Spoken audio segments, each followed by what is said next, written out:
السلام عليكم. بيجي علينا اوقات كتير مبقاش عايزين نقف في المطبخ كتير او نطبخ، بنبقى محتاجين حاجة سريعة جدا وجديدة، بس الاهم تبقى شكلها شيك وفي نفس الوقت طعمها اجمل. هنعمل النهاردة مع بعض سندوتشات بالطريقة دي.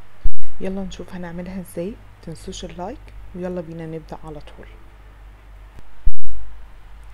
هحتاج معلقتين كبار من صلصة الطماطم او معجون الطماطم في حلة. هحط فيه معلقتين كبار زيت، هسيبهم يسخنوا. بعد كده هنزل بالصلصة واقلبهم تقليب مستمر لمدة دقيقة ونص. بعد كده هيبقى عندي حوالي كوباية من اللحمة المفرومة المعصجة اللي متبقية من وصفة المسقعة. بعد ما الصلصة بتاعتي كده اخد دقيقة تقليب مستمر، هنزل باللحمة المفرومة. هفضل اقلب فيها لغاية ما تتشرب الصلصة بتاعتي، يعني تقليب مستمر لمدة دقيقة ونص كمان. عندي هنا شوية من فلفل ألوان قطعتهم مكعبات صغيرة. ممكن تستخدموا برضو شرايح من الزيتون، مفيش مشكلة. اللي كان عندي في التلاجة فلفل ألوان قطعته مكعبات صغيرة. بعد كده نزلت عليه على اللحمة المفرومة على طول، قلبته برضو لمدة دقيقة ونص. بعد كده رفعتهم من على النار خالص.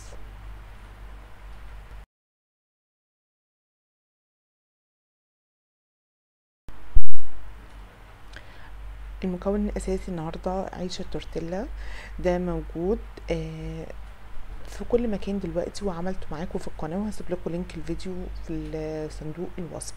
نزلت بحبة من المايونيز، وكل الحشو ده هيبقى في منتصف العيش نفسه، مش هطلع لبرا الأطراف. اديتها كمان شوية من جبنة الموتزاريلا، جبن ميكس مفيش مشكلة، أي جبن انتوا تفضلوها. بعد كده فوق الجبن شوية من الحشوة بتاعتنا.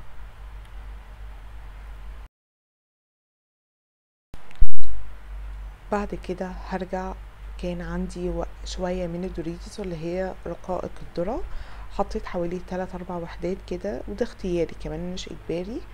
وضفت شوية من الجبنة، وهرجع اضيف كمان شوية من المايونيز.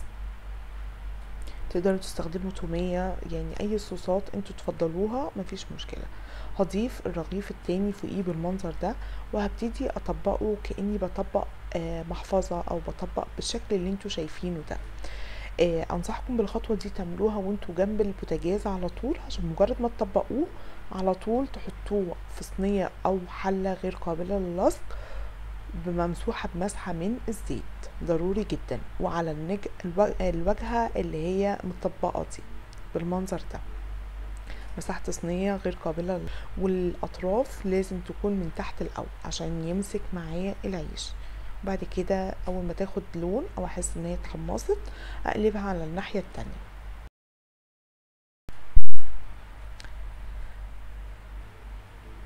هنا بقى بعد ما خدت كل التحميصة من الوجهين، جبتها كده ابتديت أقطعها.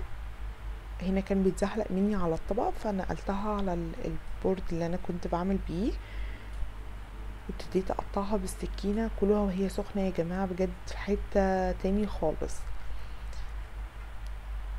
هنا سأسكت قليلا، مفيش كلام يوصف الجمال ده كله بجد. يعني احنا في سبيل المنظر ده ممكن ندفع فلوس كتيرة جدا، مع ان الوصفة ما كلفتنيش اي حاجة خالص. تقريبا تقدروا تعملوها كمان من بواقي الاكل اللي عندكم.